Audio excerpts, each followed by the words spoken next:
I remember when I met your father. He was already a great pilot. Of course, then he turned to the dark side and murdered Count Dooku and killed a bunch of younglings. He was basically a war criminal.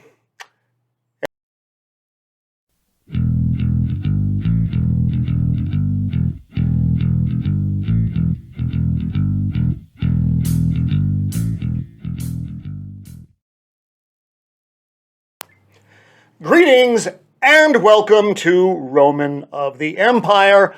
I am your host, Roman. This week we are talking about episode 3 of the Disney Plus series, Obi-Wan Kenobi. So, still have Deborah Cho directing, basic cast, Ewan McGregor, Hayden Christensen, Moses Ingram is the ever-lovable Reba, the third sister. Sun Kang is the fifth brother. Raya Kilsted as the fourth sister. And Vivia Lara Blair as Leia Organa, the miniature version.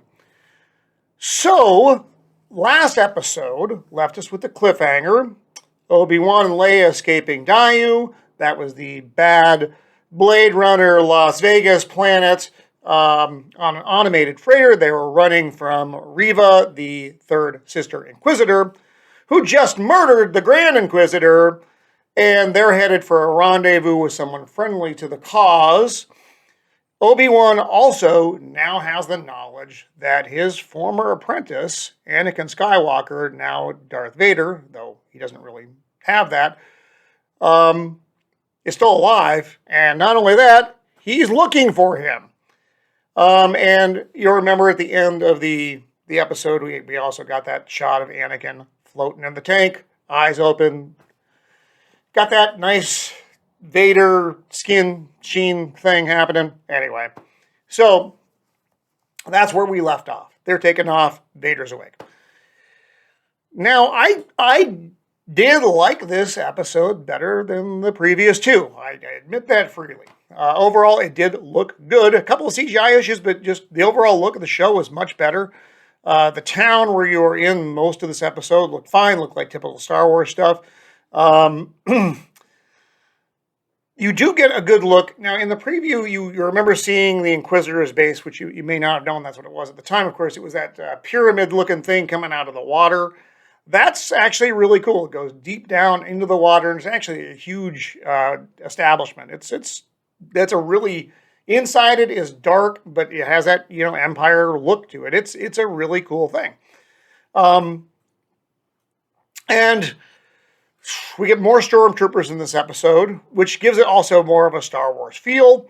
They're on a desert planet again. It's funny. It actually looks a lot like where I live.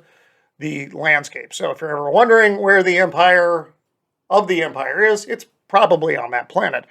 And the dialogue is still kind of chunky, clunky, not great in parts.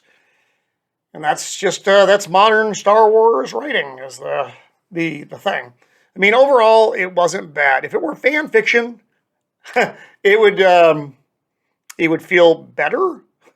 Because the problem is there are events in this episode and the series as a whole that create canon timeline problems. And we're going to talk about that more specifically in the spoiler section. So this was better than the first two episodes, which is good. Hardcore fans of the original trilogy are going to have a problem with this. And there's really no way around it.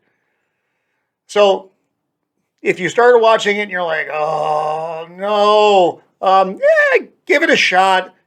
Just kind of keep in your head that there's some canon that's going to get dorked around with. So now we're going to go into spoilers and plot summary. So we start off, again, with a cool scene of Anakin coming out of the tank, getting all Vadered up. And he looks to still be on Mustafar, which is the planet he got cooked on, so I don't know why he chose to stay there, or I don't know. But the visual is really cool. The lava planet, the entire scene actually looks really neat. The ever-lovable Reva, via hologram, relays to Vader, her not-so-secret boss. They found Obi-Wan but lost him. And if Vader knows that she killed the Grand Inquisitor, he doesn't really seem to care. He's more about get the job done. He actually promises her the position of Grand Inquisitor if she succeeds, but death if she fails. Kind of typical Sith stuff. So Obi-Wan and Leia are headed in that automated freight vehicle to Mapuzo, which sounds like an Italian place, so I'm good with it. It's a mining planet. Obi-Wan is trying to commune with Qui-Gon. If y'all remember at the end of episode 3, Yoda said he could do that. Obi-Wan hasn't been able to do it yet. And now he's really distracted because he's having flashbacks of his old apprentice. So he fixes Leia's little toy droid thing, and Leia remains annoying. So they land, dodge some stormtroopers, get to the rendezvous point. Of course, their contact hasn't arrived yet. So they hitch a ride with an Empire-loving mole man, played, oddly enough, by Zach Braff of Scrubs and Garden State. Sorry, I spaced it. Talking about a Star Wars movie, I spaced it. It's mildly funny. It's not great. So, meanwhile, Reva, the ever-lovable Reva, returns to the Inquisitor's base, and she's confronted by the other Inquisitors, particularly the fifth brother, who, now that the Grand Inquisitor is dead, that's his spot as he sees it. There's some back and forth. She wants to launch some probes to Mapuzo, because that's where the ship's ledger says it's supposed to be going, which is kind of makes sense. There's some back and forth, some infighting. She pulls the Vader card, and they're like, oh, fine. And they launch the probes. So with Obi-Wan and Leia in the back of the vehicle, they're going under the traveling names of something else, which is unimportant. They're farmers. They got lost. It's not a great story. But anyway, Mole Man's giving him the ride. As they're going, some stormtroopers, their ride hasn't picked them up to take them to the next post yet.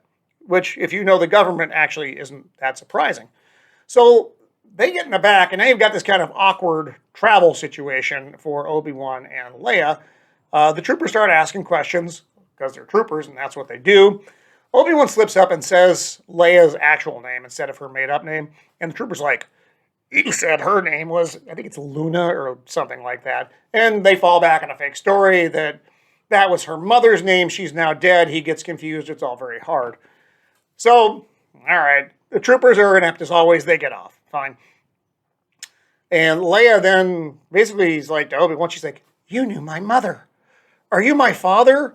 You've been keeping secrets. And Obi-Wan's like, no, I'm not your father, though I wish I were, which is a little weird, but whatever. Talks about family and having to leave the Jedi, or leave his family when he was just a tiny baby, because that's when the Jedi take them. He thinks he has a secret brother. That could be foreshadowing of some kind, but we don't know. The Mole Man thing, it is what it is. So they get to a checkpoint, because it's the Empire, you have checkpoints. And this is where we do get a really good action scene. So Mole Man kind of rats him out to the troopers who are at the station, and they bring in the probe that the ever-lovable Reva had sent to the planet to scan Obi-Wan to see if he's the one they're looking for. Now, it's a probe droid. You've seen them in Empire Strikes Back and other things. It's a pretty big piece of hardware. Surely there was a better way that they could scan Obi-Wan to see if he is a fugitive. Heck, you could just send a picture. But no. They send a giant droid. It pings him as who they're looking for. And a gunfight erupts. It's great. He shoves Leia out of the way. Shoot. So Obi-Wan has not pulled out the lightsaber at this point. He's just using a blaster. Because he's in a pretty dark place. He's not feeling a real Jedi. Like, he didn't use any Jedi mind tricks, any of that shit. He's just going, like a regular dude, except he has pretty good moves. But it's a good action scene. So they all get mowed down, and another transport of troopers and an Imperial officer shows up. So as they're getting ready to take him, the Imperial officer kills the stormtroopers. Well, what the heck? That's peculiar. She is an Imperial officer, but she's also what will become a rebel spy. That's her in. So her job in the network, which is what it is right now, is to rescue Jedi and others who are resisting the Empire. And so this is an actress, Indria Varma, which I'm probably mispronouncing, but I actually like her very much. If you've seen the series Rome, she played Niobe. Anyway, she comes off as a proper Imperial officer. She actually does a very good job with the role, and as being the rebel spy. You only see her this much, but I already like her a great deal. So Vader shows up on Mapuzo because he knows where he is, because probe droid, heads for Kenobi, brutally killing literally everyone in his path. He's just walking down the street, people there, dead, dead, dead, dead. And it shows you what Vader has become at this point. There is no Anakin left in him. He is now the killing machine of Darth Vader. And it's pretty cool. He's just straight up evil. He doesn't even think about it. So Tala and Leia escape via secret passage, and they're supposed to get to a pilot who's supposed to get everybody off-world. Obi-Wan stays behind because he's trying to keep Vader away from them, and he knows what's going to happen. There's a lot of running around at this point, but ultimately we get to the part where we have the super spoiler of Vader facing off with Obi-Wan. And this is where another canon timeline issue comes in, because this shouldn't be happening. It's not as fun of a fight as I expected. Obi-Wan's he's older, but he's not like old. He's not like, his 70s or 80s yet. But he doesn't move great. Vader is at his prime right now, and he's using Force and everything else. And he's doing the Vader thing. But Obi-Wan, like I said, who is much younger, should be doing more than younger than he was when we saw him in A New Hope, of course. But there wasn't, the flipping and the Jedi shit that we'd seen in the past. And Vader could kill him in almost any part of this fight, but he's choosing very clearly to draw this out because he wants to cause him an awful lot of pain. So he's got him trapped. He's down. Tala, as Obi-Wan's about to get, he said Obi-Wan gets rescued, is about to get taken by the troopers. Vader's like, bring him to me. And I don't know, he could just bring him over if he wanted to, but whatever. So Tala blows some shit up and causes a distraction. A droid comes in and rescues Obi-Wan. Vader is surrounded by fire. And it's actually a very visually cool scene. Obi-Wan is not at his best here, though. There's a lot of... I understand... Star Wars under Kathleen Kennedy. Remember, the Force is feminine, the Force is female, whatever. There's a lot of girl power stuff in this. Okay, that's fine in degrees, and it's just they're the balance of the Force. Remember who your audience is here. Yes, a lot of girls do like Star Wars, but the primary part of your audience is still the 18 to 35-year-old male, with older guys thrown in the mix as well, but your primary antagonist is now a girl. Vader aside, I don't know how much we're going to see of him, but the Reva the Hunter is the main antagonist. You've got precocious young Leia, and now you have, I'm sorry, I've lost her name, Tala, who comes to the rescue. Twice now, in fact. Obi-Wan needs a saving because he can't quite get through it himself. Okay, it's not terrible, but that you can't escape the message. It's fine. What are you going to do? That's modern Hollywood. You're trapped within certain things. So, anyway, we come out of this with Obi-Wan getting rescued, Tala trying to get him out because he needs help. But meanwhile, Leia kept running on the path to get to the pilot. Tala obviously came back to rescue Obi-Wan, but Leia continued on. And she gets there, and who's there instead of the pilot? Uh-oh, it's the ever-loving Reva. And that's where your episode ends. Leia's still in danger.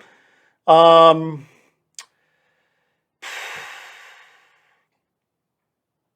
Obi-Wan's damaged. That's episode 3. Good visuals, nostalgia bait. The fight that shouldn't have happened. Leia's still in danger. The big problem for me with all this, and like I said, it's the canon timeline episodes, are Obi-Wan's rescuing of Leia just on its own, and now the Darth Vader interaction. These things aren't in A New Hope, and these are big events. These are not things that would not get mentioned. But here we are. The problem is the writers just don't care about canon. I don't know. I don't work there, and I don't know what's going on in the room. But you are abandoning canon. I can't fix that. So I'm watching the show under that broken umbrella of it may be fun at points, but you're still going with kind of damaged goods as far as canon goes. Canon is important to people like me and fans of long-running series. But I may not be their target audience. Who knows? So, anyway, that's it for this week of Roman of the Empire. Signing off. Please like and subscribe. Be kind.